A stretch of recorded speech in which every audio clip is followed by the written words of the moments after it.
அனைவருக்கும் வணக்கம். நீங்கள் நம்ம சேனலுக்கு புதுசுன்னா பக்கத்தில் இருக்கிற பெல் பட்டனை அமைத்தி சப்ஸ்கிரைப் பண்ணிக்கோங்க. தொடர்ந்து எல்லா வீடியோக்களையும் நீங்கள் பார்க்கலாம்.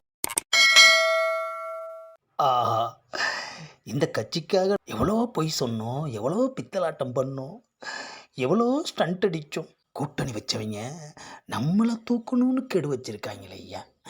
எனது யாருக்கு என்ன பண்ணியா? நீ தலைவராக இருந்தப்போ நடந்ததெல்லாம் ரீகலெக்ட் பண்ணி பாரு, உனக்கே தெரியும். யாரு? ஆஹா, மனசாட்சி நம்மளை மண்டையில் கொட்டுதே ஐயா. சரி, புது தலைவரை தேர்ந்தெடுத்து இன்னைக்கு கூட்டம் போட்டிருக்காங்க. போய் 4 வார்த்தை ஃபார்மாலிட்டிக்கு வாழ்த்தி பேசிட்டு வருவோம்.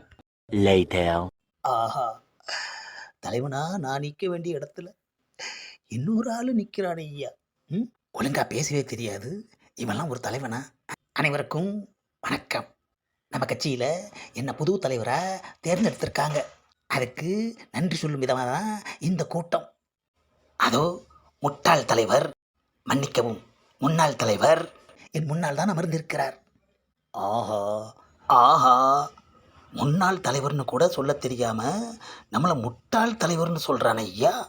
கூட்டத்துக்கு வந்ததே தப்பா போச்சு. நான் உங்க முன்னாடி ஒரு சின்ன பாட்டு பாடிக்கிறேன். என்ன அது? பேசுவான்னு பார்த்தா பாட்டு பாடுறான். A few moments later. ஆஹா, இங்கே வந்து இந்த பாட்டை கேட்டதுக்கு அந்த பக்கம் 4 பொய்யை சொல்லிட்டாவது நிம்மதியாக இருந்திருக்கலாம். ஆனால் சின்ன கொடின்னு வாத்தியார் பாட்டு பாடினாரு. ஆனால் கடைசியாக முடிக்கிறப்போ அன்னக்கொடின்னு தானே முடித்தார். பாட்டு கூட ஒழுங்காக பாட தெரியல. முன்னாள் தலைவர் மிகவும் நல்லவர், வல்லவர், கட்சிக்காக கடுமையாக உழைத்தவர். ஆமாம், இப்போ பாராட்டு. இது வரைக்கும் ஒத்த வார்த்தை என்ன பாராட்டியிருப்பியா? பதவி பறி போனதும் இஷ்டத்துக்கு எடுத்து விட்றாயா. அவர் இங்கே இல்லைன்னா கட்சி தடுமாறி போயிருக்கும். அப்படி இப்படின்னு போராடி கட்சியை தூக்கி நிறுத்தியிருக்காரு. ஆமாம், தூக்கி நிறுத்துறதுக்கு அது வாழைமரம் பாரு. A few moments later. என்னது, கொள்ளையர்கள்கிட்ட இருந்து சுதந்திரத்தை பெற்றாங்களா? ஆஹா, வெள்ளையனை கொள்ளையனா மாற்றிட்டானே ஐயா. அவங்க இருந்திருந்தாங்கன்னா இவனை வாயிலேயே சுட்டுப்பாங்க. வெள்ளையனுக்கும் கொள்ளையனுக்கும் வித்தியாசம் தெரியாத இவனையெல்லாம் ஒரு தலைவராக போட்டிருக்காங்களே ஐயா. காலக்கொடுமை. எனது இத்தாலியிலிருந்து சுதந்திரத்தை மீட்ட மாகாணா? நல்ல வேலை மாக்கான்னு சொல்லாமல் போனானே. ஐயா, மகான்னு ஒரு வார்த்தை சொல்ல தெரியல, வெள்ளைக்காரன்னு சொல்ல தெரியல, ஆனால் முட்டாள்னு கரெக்டாக சொல்கிறானே ஐயா. இவன் எப்படி கட்சியில் கண்டினியூ பண்ணுவான்னு தெரியலையே. ஆஹா, 20 சீட்டு வாங்கினதுல 4 சீட்டு ஜெயிச்சோங்கிறான். சரி, இப்போ 40 சீட்டு ஜெயிப்போன்றானே ஐயா. அப்போ 4க்கு 20னா 40க்கு 200 ஆச்சு ஐயா. மொத்தம் இருக்கிறதே 236 சீட்டு தானே ஐயா. ஆஹா, 200 சீட்டு வாங்கி 40 சீட்டு ஜெயிப்போன்னு சொல்கிறானே ஐயா. நல்லா பேசுகிறாயா பேச்சு. கட்சியில் ரொம்ப வருஷம் இருந்தாலும் ட்ரைனிங் பத்தலை. என்ன பண்ணுறது? பேசுகிறவனுக்கு பின்னாடியே நின்று ஃபோட்டோவுக்கு போஸ் கொடுத்துட்டு இருந்தா எப்படி பேச்சு வரும்?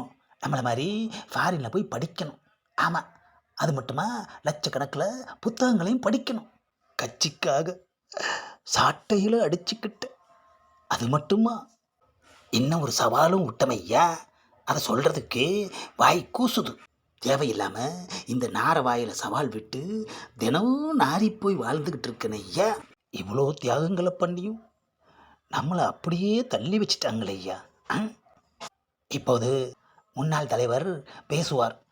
ஆஹா, அவன் பேசின மாதிரி நம்மளும் எதுவும் உளறிடக்கூடாது. அனைவருக்கும் வணக்கம். இனிமே இந்த கட்சியின் தலைவர் நான் இல்லை. ஆனால் இனி ஒரு தொண்டனாக மாறி அடிக்கிற எல்லா பாலுமே சிக்ஸர் தான். என்ன அது, இவ்வளோ நாள் தான் போய் பேசினானா? நம்ம தலைவனாக கூட இவன் பொய் பேசுகிறத விட மாட்டேங்கிறான் ஐயா. கிரிக்கெட் மட்டும் இவன் கையில் பிடிச்சதே கிடையாது. அடிக்கிற பால் எல்லாமே சிக்ஸர்ன்றான். இப்போது முன்னாள் தலைவர் அவர்களுக்கு நினைவு பரிசு வழங்கப் போகிறேன். என்னது, நமக்கே நினைவு பரிசா? என்ன கொடுப்பான்? ஆஹா, ஒரு பார்சல் எடுத்துகிட்டு வந்திருக்கான். உள்ளே என்ன இருக்குன்னு தெரியலையேயா. எல்லாருக்கும் இந்த பார்சலில் என்ன இருக்குன்னு தெரிஞ்சிக்க ஆசையாக இருக்கும்ல. இப்போ சொல்கிறேன். நம்ம கட்சிக்காக நம்ம முன்னாள் தலைவர் ஒரு சவால் விட்டார். இந்த சவாலில் நான் ஜெயிக்கிற வரைக்கும் ஜட்டியே போட மாட்டேன்னு. அவர் சவால் விட்டு 2 வருஷம் ஆச்சு.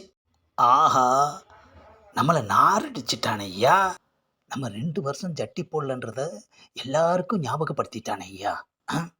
அதனால் அவருக்கு 1 டஜன் ஜட்டி, அதுவும் ஃபாரினிலிருந்து வரவழைக்கப்பட்ட ஜட்டி, இதை பரிசாக கொடுத்து இன்று முதல் அவரை ஜட்டி அணியுமாறு மிக தாழ்மையுடன் கேட்டுக்கொள்கிறேன். ஆஹா, மீட்டிங் முடிஞ்சதும் பத்திரிக்கைக்காரங்க நம்மளை சுற்றிட்டாங்களேயா. எப்பா, என்ன கேள்வி கேட்க போகிறீங்க? ஆமாம், உங்களை தலைவர் போஸ்ட்லேருந்து இறக்கிட்டு இப்போ புது தலைவரை போட்டிருக்காங்களே, இனிமே உங்களோட நடவடிக்கை எப்படி இருக்கும்? என்ன பதவியிலிருந்து தூக்குனாலும் சரி, கட்சியிலிருந்து விலக்குனாலும் சரி, நான் திரும்பவும் வருவேன். I will be back. ஏண்டா, அடங்கவே மாட்டியா? பொய் சொல்லி தான் எல்லாம் முடிஞ்சு போச்சு. மறுபடியும் எதுக்கு பொய் சொல்கிற? இந்த பதிவை லைக் பண்ணுங்கள், ஷேர் பண்ணுங்கள், மறக்காமல் சப்ஸ்கிரைப் பண்ணுங்கள்.